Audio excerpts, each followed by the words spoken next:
I still remember the exact moment my entire week went off the rails. It was a Tuesday morning. Not dramatic, not stormy, just one of those boring, normal suburban mornings where nothing ever happens. I stepped outside with my coffee, half asleep, still in sweatpants, and that's when I saw it. A bright neon orange violation notice taped to my front door.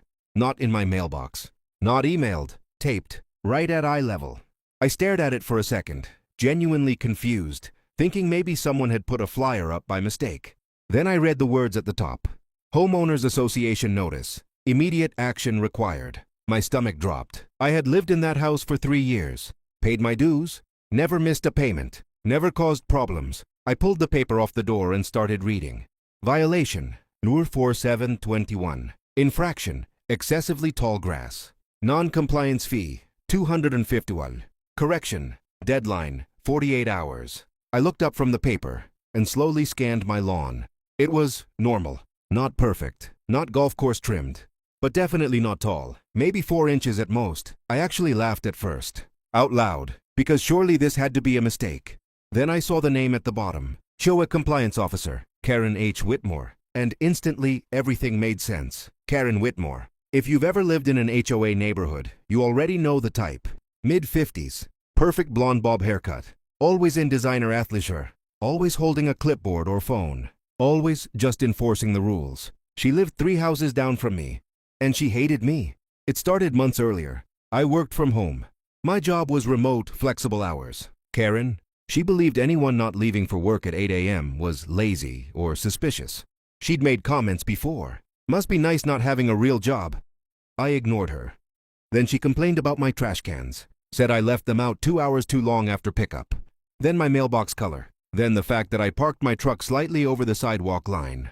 Every time, Karen. Always Karen. But this? Tall grass? That was new. I flipped the paper over. And that's when my confusion turned into shock. At the bottom, under Recommended Solution, it said, to ensure immediate compliance, HOA-approved lawn care services are available. Recommended provider, Whitmore Lawn and Landscaping. I stared at that line. Read it again. Then again. Whitmore Lawn and Landscaping. Karen's husband owned it. And suddenly this wasn't about grass. This was about money. I walked straight down the street. Didn't even finish my coffee. I could feel my pulse in my ears with every step.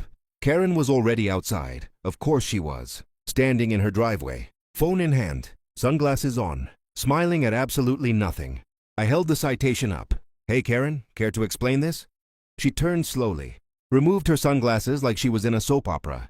Oh, she said, you got your notice. I pointed to my lawn. What exactly is wrong with my grass? She tilted her head, measured with her eyes, then shrugged. It's above regulation height. I laughed. According to who? She smiled. According to HOA guidelines. I pulled out my phone and opened the HOA handbook. 4 inches is the maximum, I said. Mine's under that. She waved her hand dismissively. Visual inspections are at the discretion of the compliance officer. I stared at her. You're kidding. She crossed her arms. Rules are rules. Then she gestured toward the bottom of the notice. But don't worry. We make it easy for homeowners. My husband's company can take care of it today. There it was. No shame. No subtlety. Just pure entitlement. You find me? I said slowly. So I'd be forced to hire your lawn service? Her smile tightened. I'm offering a solution. No, I said. You're running a racket. That's when her tone changed.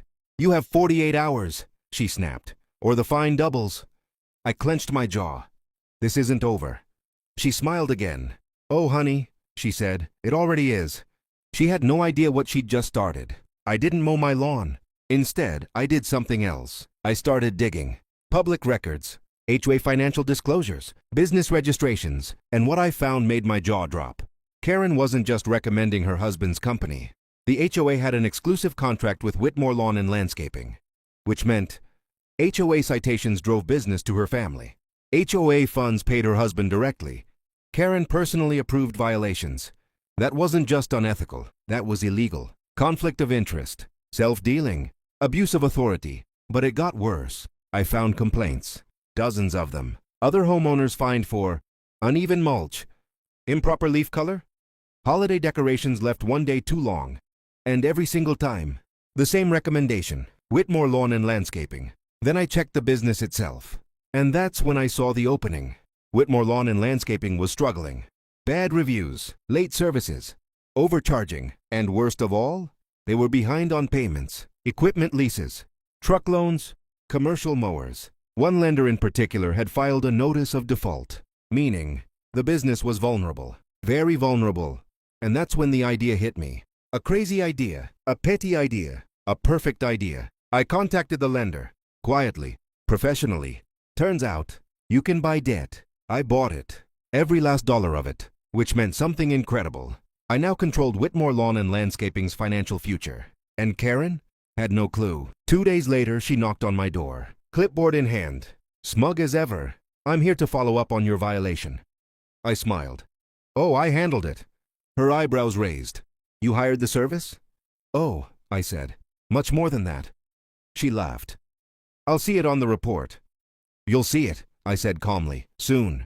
The next week, everything collapsed. Trucks repossessed, accounts frozen, employees unpaid. The business shut down overnight. And then, the final blow. At the next HOA meeting, I stood up, presented documents, laid everything out. Conflict of interest, self-dealing, financial misconduct. The room went silent. Karen's face went white. The HOA board voted. Immediately, she was removed, fined, banned from HOA involvement. Karen moved 3 months later. House sold, lawn perfectly trimmed, by someone else. As for me, my grass, I let it grow, just a little taller, out of spite. And every time I mow it, I smile.